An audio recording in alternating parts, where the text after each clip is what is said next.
Yeah, that hate watch backfired so hard on me today. I don't know why I don't know what I was thinking. I was so hopeful that Fulham could get something out of this match, but I knew that it was a big ask considering the fact that Arsenal have never lost at home to Fulham in the league ever.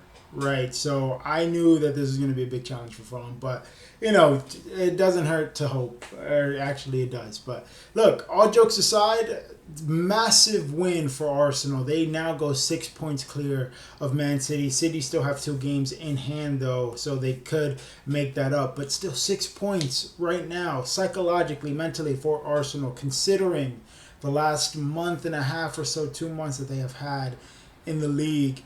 Like, that is huge, right? That is a massive statement win for them because a lot of people were doubting them coming into this match. Obviously, they lost against City a couple weeks ago, so this is making up for it, right? Like, we are in like the very nitty gritty end of the season right now. Like, everything gets super real and stressful for title challenging teams, relegation fighting teams, and so on around like the last 3 months of the season. So this is where you really have to start grinding out results and showing that you are the real deal. And Arsenal, like I said, having a rough couple months, but getting the job done today, and that is huge. You cannot deny whatsoever that Arsenal played beautiful football today. Like, as much as I really don't want them to win the league, after seeing them play today against Fulham, like, I'm sorry, but like you can't help but applaud it. You really can't. Like, the goals that they scored today were just beautifully worked goals. They were amazing goals, great passage of play, good link up play. Like, everything about their goals today were great, and it begs the question. It makes you ask yourself, why haven't Arsenal been playing this way all season long? Because if they have been, they probably would have sealed the damn deal already with the league title by now. If I'm being completely honest, like, what we saw from Arsenal today is not what we have been used to seeing for most of the season from them. They have been playing so defensively, so like pragmatic, and kind of like cautiously, like looking to set pieces for goals and whatnot. Like, why? When you clearly saw today that they have the players to not play that way, to actually play creative, expansive, attack-minded, intensity, intensity in the attack. They have the players for that. They have the squad depth for it. They have the quality for it. So why have we not been seeing it? Hell, even last week against Atletico Madrid in the first leg of the semifinal of the Champions League, Atletico Madrid, who is notorious for the haram ball, for the dark arts of the brand of football that they play, made Arsenal look like they were the second best team on the pitch. Because Atletico were actually taking it to them and driving forward in attack and putting loads of pressure on Arsenal. Like, why? Why has Mikel Arteta chosen to play that brand of football for most of the season as opposed to this? I don't understand. But what we saw today was just brilliant football. Like I said, you can't help but applaud it. You really can't. If you're a fan of football, what you saw today, if you watched the game, it's like, it's good football. You know what I mean? They unlocked how to properly use Gyökeres, in my opinion. Finally, Gyökeres has been receiving loads of criticism all season long, from myself included. I'm not going to lie about that. But yeah, he has been facing a lot of criticism, but a goal and an assist today, now on 21 goals, all competitions in his first season at Arsenal. You can love him or hate him all you want. You cannot argue with those numbers whatsoever, right? Again, loads of criticism for him looking very sloppy on the ball, not being very consistent with his finishing, and what have you. Whatever all the criticism has been throughout the season, he's on 20 plus goals already in his first season at Arsenal Football Club. That is impressive. And I don't know that any Arsenal striker or attacker has reached those numbers in a long time. I cannot remember the last time an Arsenal striker, I'm I'm wilding right now. I am gassing it up a lot. I'm being mad dramatic. Aubameyang, I'm pretty sure a few seasons ago, Aubameyang finished like what, tied for first. It was like a three-way tie for first for top scorer of the league. But I don't remember exactly what that tally was. I just know it was between him, Salah, and what, Harry Kane or something like that a few years ago. Whatever. But regardless, Arsenal have been in dire need of a proper striker that could bag in the goals for you. And they finally got that this season. And yes, he's faced a lot of criticism, but you can't argue with those numbers. But yeah, I feel like Arsenal finally learned how to use him to his full potential, at least with the squad that they currently have, right? I don't know if that's the best that you could actually get out of Gyökeres, but in terms of how he fits into Arsenal's current squad with the players around him, that was unlocked brilliantly today. Sliding him in behind the defense for him to hold up play, link up with other players, getting on the end of crosses.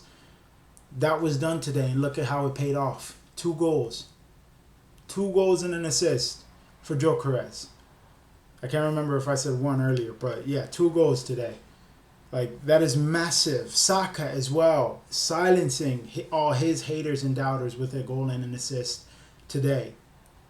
Like, especially with Gyökeres' first goal, Saka getting the assist, the way that goal went in was just amazing. Saka getting the ball out wide on the right, squaring up the defender, sitting him on his ass, and putting in a brilliant cross for Gyökeres to get on the end of. Early in the game as well. This is the second week in a row where Arsenal get an early lead and build off of that.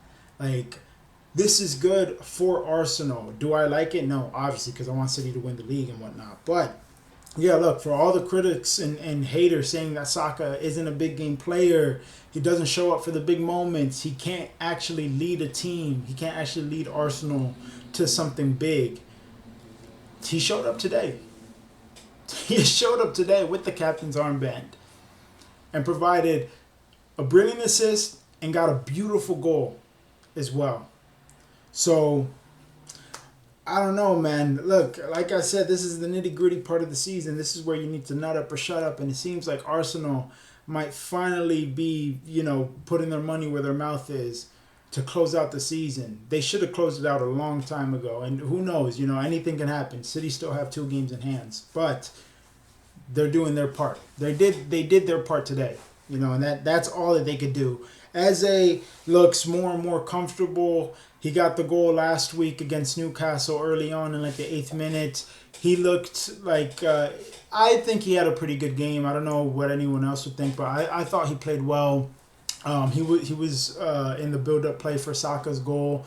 Arsenal's, second of the match. He slotted in Gyökeres with a beautiful ball from just behind the halfway line or maybe a little bit in front of it.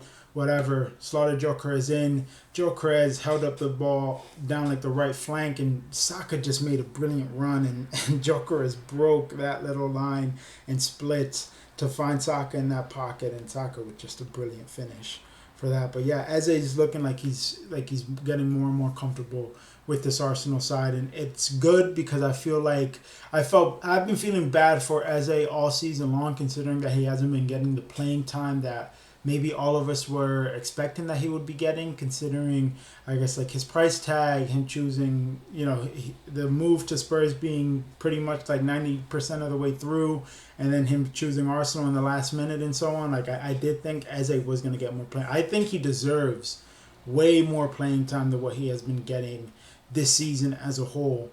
And it seems like Mikel Arteta is finally like trusting him more and more. And I like to see that because Eze is a one-of-a-kind player you don't really get to see a lot of in this day and age of football right now, right? Like, he's very creative. He's a maverick of a player. Like, he needs to be playing. He needs to be in the starting lineup for any team that he plays in, right? So it's good to see that he's finally getting the trust from Mikel Arteta and whatnot. And like I said, like all of those goals today, like you just can't help but applaud them. Every single one was just brilliantly worked. Even Calafiori's disallowed goal, which would have been Arsenal's like second or something like that, if I'm not mistaken. But the one that was disallowed for offsides, like even that whole that whole like play or sequence was just brilliant. Like the way that Rice slid Saka in to the byline, the ball that Saka had put in, whatever, got brought back, and what Trossard with a beautiful cross in for a Calafiori header, like you can't help but applaud it. I literally found myself like cheering and applauding it, and I'm like, why? But I'm a fan of football. That's the type of football that I like to see, regardless of who it is that's doing it, right? So, yeah, brilliant stuff. And then I'm also gonna say this as well. I think that Lewis Skelly's performance today is gonna go under the radar, which is criminal because he started in midfield today alongside Declan Rice. And I don't think, if I'm not mistaken, Mikel Arteta hasn't really tried that before. I haven't seen Lewis Skelly play in midfield before at all. And he looked so comfortable and like he belonged in the midfield beside Declan Rice. Like the entire, like it felt like that was his home. Like he played a very comfortable and solid match. And like I said, I think the performance is gonna go under the radar. But I mean, like let's look at it today. Like he won the most duels out of anyone on Arsenal's side today. I think it was like 7, passing accuracy of 97, 63 successful passes, and that was like the second most on the Arsenal squad. If you want to look at a couple more, like 78 touches in attack, 4 passes into the final third. He was dispossessed 3 times, but he had like 3 defensive contributions. He had 6 recoveries. He had a very solid match for someone that does not play in midfield, and that's not like his position at all. So I think that he showed a bit, especially the fact that he hasn't really been getting that much playing time this season either. I think has been good. And I mean, I've always liked Lewis Skelly. I've always feel like he's kind of been underused under Mikel Arteta this season, and I'm like, yeah, man, if it continues, maybe City could probably go in for him because I do think that he is a good talent. Right, but yeah, like just an all-around good performance for Arsenal today. You got to give them credit. You really do. Now, ball's in City's court, right? We look to City on Monday against Everton, and they're going to need to show a big. They're going to need to get the job done. Like I said, they have 2 games in hand on Arsenal anyway, so there's ground to cover. It's just a question of whether or not they're actually going to cover that ground. If they're going to fold or if they're going to, do what's asked of them. So I do think that assuming that both teams win out the rest of the season, goal difference is going to be the deciding factor. And with Arsenal winning 3-0 today, that is huge and makes things very interesting for this title race. So City definitely have to respond. And they have to start bagging in the goals, especially because, we haven't been scoring a lot of goals lately. We're winning games 1-0, 2-0 to win. You know what I mean? Like, they need to start bagging in more goals. So, yeah, we look to City on Monday now. We'll be back for, Manchester United, Liverpool tomorrow, and possibly Aston Villa, Tottenham as well to give my thoughts on them. But until then, guys, I'll see y'all on the next one.